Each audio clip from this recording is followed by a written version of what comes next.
Hi hello നമസ്കാരം. പുതിയ വീഡിയോയിലേക്ക് എല്ലാവർക്കും സ്വാഗതം. അപ്പോൾ ഇന്നത്തെ വീഡിയോ എന്ന് പറയുന്നത് വളരെ ചെറിയൊരു വീഡിയോ ആണ്, പക്ഷേ പല ആൾക്കാർക്കും ഒരുപാട് യൂസ്ഫുൾ ആവാൻ പോകുന്നൊരു വീഡിയോ കൂടിയാണ്. ഇന്നത്തെ വീഡിയോയിൽ നമ്മൾക്ക് എങ്ങനെ കേരള വിഷൻ ബ്രോഡ്ബാൻഡ് ഓൺലൈനിലൂടെ റീചാർജ് ചെയ്യാമെന്ന് നോക്കാം.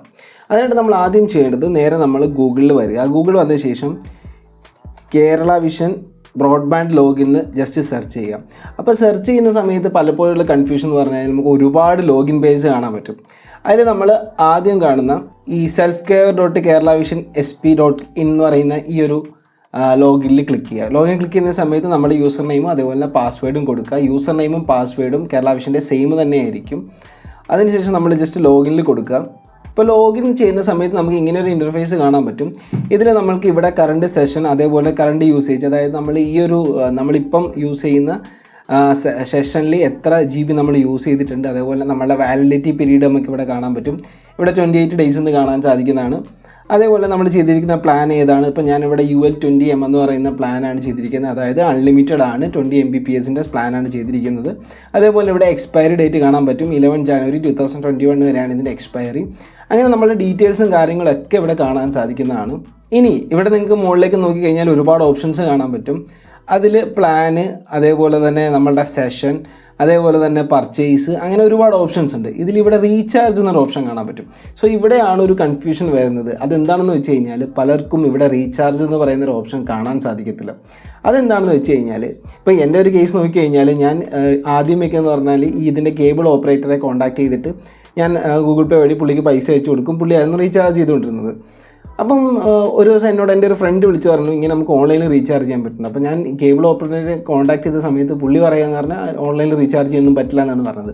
പിന്നെ ഞാൻ കേരള വിഷനിൽ വിളിച്ച് നോക്കിയ സമയത്ത് അവർ പറയുന്നത് ഓൺലൈൻ റീചാർജ് ചെയ്യാൻ പറ്റും, പക്ഷേ നമ്മളുടെ കേബിൾ ഓപ്പറേറ്റേഴ്സാണ് അത് നമുക്ക് ഓണാക്കി തരേണ്ടതെന്ന്. പിന്നീട് എനിക്ക് അവരിത് ഓപ്പൺ ആക്കി തന്നു. അന്ന് മുതലാണ് ഞാനിത് ഓൺലൈൻ വഴി റീചാർജ് ചെയ്യാൻ തുടങ്ങുന്നത്. അപ്പോൾ നിങ്ങൾക്ക് ഈ റീചാർജ് എന്നൊരു ഓപ്ഷൻ നിങ്ങൾക്ക് കാണാൻ സാധിക്കുന്നില്ല എന്നുണ്ടെങ്കിൽ നിങ്ങൾ തീർച്ചയായിട്ടും നിങ്ങളുടെ കേബിൾ ഓപ്പറേറ്ററിനെ കോൺടാക്ട് ചെയ്യുക. കോൺടാക്ട് ചെയ്ത ശേഷം അവരോട് പറയുക ഈ റീചാർജ് എന്നൊരു ഓപ്ഷൻ നമുക്ക് ഓപ്പണായി തരണമെന്ന് അറിയുക. ഓക്കെ, ഇനി അടുത്ത ഇവിടെ ചേഞ്ച് ബ്രോഡ്ബാൻഡ് പാസ്വേഡ് എന്നൊരു ഓപ്ഷൻ ഉണ്ട്. അപ്പോൾ ഈ ഒരു മണ്ടത്തരം ഞാൻ 2 ദിവസം മുമ്പ് കാണിച്ചതാണ്. ഈ ചേഞ്ച് ബ്രോഡ്ബാൻഡ് പാസ്വേഡ് എന്ന് പറഞ്ഞാൽ നമ്മളുടെ വൈഫൈയുടെ പാസ്വേഡ് അല്ല. സോ നിങ്ങൾ ഈ ബ്രോഡ്ബാൻഡ് പാസ്വേഡ് ഒരിക്കലും ചേഞ്ച് ചെയ്ത് നിങ്ങൾക്ക് ഇൻ്റർനെറ്റ് കിട്ടില്ല. ഓക്കെ, ഇത് കേരള വിഷൻ്റെ നമ്മളുടെ ലോഗിൻ പാസ്വേഡാണ്. ലോഗിനും പാസ്വേഡും സെയിം ആയി കഴിഞ്ഞാൽ മാത്രമേ കോൺഫിഗറേഷൻ ശരിയാകത്തുള്ളൂ. എന്നാൽ മാത്രമേ നമുക്ക് നെറ്റ് കിട്ടത്തുള്ളൂ. അപ്പോൾ നിങ്ങൾ ഇതിലൊന്നും ചെയ്യാൻ നിൽക്കണ്ട. അപ്പോൾ നമുക്ക് എങ്ങനെ റീചാർജ് ചെയ്ത് നോക്കാം. ഇവിടെ റീചാർജ് എന്നൊരു ഓപ്ഷൻ ഉണ്ട്. റീചാർജിൽ വരാം. സോ ഇവിടെ റീചാർജ് എന്നൊരു ഓപ്ഷൻ വന്നു കഴിഞ്ഞാൽ നമ്മൾക്ക് ഇപ്പം കറൻ്റ്ലി എൻ്റെയൊക്കെ ഒരു പ്ലാൻ ആക്റ്റീവാണ്. 2021 ജനുവരി 11 വരെ ആ ഒരു പ്ലാനിൽ കണ്ടിന്യൂ ആവും. പക്ഷേ നമുക്ക് ഇതിൻ്റെ ഇടയ്ക്കും റീചാർജ് ചെയ്ത് വെക്കാം. റീചാർജ് ചെയ്ത് വെക്കുന്നതുകൊണ്ട് പ്രശ്നമൊന്നുമില്ല. റീചാർജ് ചെയ്ത് കഴിഞ്ഞാൽ നമുക്ക് ജനുവരി കഴിഞ്ഞിട്ട് അടുത്ത മാസത്തേക്ക് ഈ ഒരു പ്ലാൻ ആക്ടിവേറ്റ് ആവും. ഇതെന്നാണോ തീരുന്നത് അന്ന് ഇത് ആക്ടിവേറ്റ് ആവും. അപ്പോൾ നിങ്ങൾ ചെയ്യണമെന്ന് പറഞ്ഞാൽ പ്ലാൻ തീരുന്നതിന് 1 ദിവസം മുമ്പ് റീചാർജ് വെച്ചാൽ മതി. പ്ലാൻ നിങ്ങളുടെ ആ കറണ്ട് പ്ലാൻ തീരുമ്പം മറ്റു പ്ലാൻ ആക്ടിവേറ്റ് ആവും. സോ അതിനായിട്ട് നമ്മളിവിടെ വന്നു കഴിഞ്ഞാൽ ഇപ്പം ഇവിടെ click here to renew with your current plan എന്നൊരു ഓപ്ഷൻ ഉണ്ട്.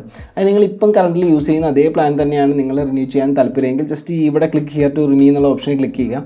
അല്ലെങ്കിൽ നിങ്ങൾക്ക് പുതിയതായിട്ടൊരു പ്ലാൻ സെലക്ട് ചെയ്തിട്ടുണ്ടെങ്കിൽ നമുക്ക് ഇപ്പുറത്തെ click here to renew with new plan ഓപ്ഷനിൽ ക്ലിക്ക് ചെയ്യാം. നമുക്ക് ഇതിൻ്റെ പ്ലാൻസും കൂടി ഒന്ന് നോക്കാം. ഇവിടെ ടേംസ് ആൻഡ് കണ്ടീഷൻസ് അലോ ചെയ്ത ശേഷം click here to renew with new plan എന്ന ഓപ്ഷനിൽ ക്ലിക്ക് ചെയ്യാം. അപ്പോൾ ഇവിടെ സെലക്ട് പ്ലാൻ എന്ന ഓപ്ഷൻ ഉണ്ട്. നമുക്കത് പ്ലാൻ സെലക്ട് ചെയ്ത് കൊടുക്കണം. അപ്പോൾ നമുക്ക് പ്ലാനുകളൊക്കെ ഒന്ന് നോക്കാം. ഇവിടെ നമുക്ക് അൺലിമിറ്റഡ് പ്ലാൻ ഉണ്ട്, അതേപോലെ ഓൾ ഉണ്ട്, ലിമിറ്റഡ് ഉണ്ട്, FUP ഉണ്ട്. നമുക്ക് അൺലിമിറ്റഡ് നോക്കാം. എല്ലാവരും ഇപ്പോൾ അൺലിമിറ്റഡ് ആണ് ചെയ്യുന്നത്. സോ 593 രൂപയ്ക്ക് നമുക്ക് 30 ദിവസത്തേക്ക് അൺലിമിറ്റഡ് 20 Mbps ഉണ്ട്, നെറ്റ് ഉണ്ട്. ഞാൻ അതാണ് ചെയ്യുന്നത്.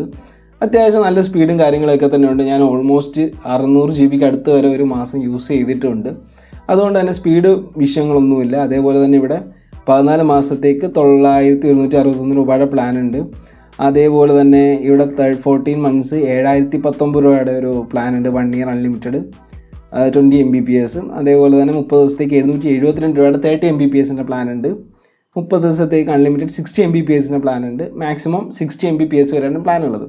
ഓക്കെ, ബാക്കി ഡീറ്റെയിൽസ് നമുക്ക് ഇവിടെ കാണാൻ പറ്റും. അതിൽ ജസ്റ്റ് നിങ്ങൾക്ക് ഏത് പ്ലാനാണോ വേണ്ടത് അത് ജസ്റ്റ് നിങ്ങളൊന്ന് സെലക്ട് ചെയ്ത് കൊടുക്കുക.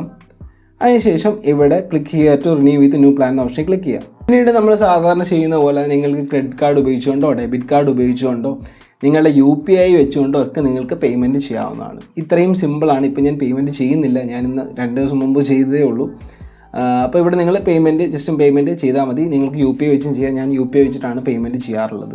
അപ്പോൾ ഇത്രയും കാര്യങ്ങൾ ശ്രദ്ധിക്കേണ്ടതെന്ന് പറഞ്ഞാൽ ആ റീചാർജ് ഓപ്ഷൻ നിങ്ങൾ ചിലപ്പം പല ആൾക്കാർക്കും കാണില്ല. അപ്പോൾ നിങ്ങൾ നിങ്ങളെ നെറ്റ്വർക്ക് ഓപ്പറേറ്ററെ കോൺടാക്ട് ചെയ്തിട്ട് ഇങ്ങനെ പറയുക ഇതൊന്ന് ഓണാക്കി തരണം എന്നുള്ള കാര്യം. ഓക്കെ, അപ്പോൾ ഈ ഒരു വീഡിയോ എല്ലാവർക്കും ഇഷ്ടമായെന്ന് വിചാരിക്കുന്നു. വീഡിയോ ഇഷ്ടമെങ്കിൽ തീർച്ചയായിട്ടും ചാനൽ സബ്സ്ക്രൈബ് ചെയ്യുക. തുടർന്ന് ബെല്ലൈക്കൻ കൂടി നമ്മളിലേക്ക് അടുത്ത വീഡിയോ കാണുന്നവരെ ബൈ.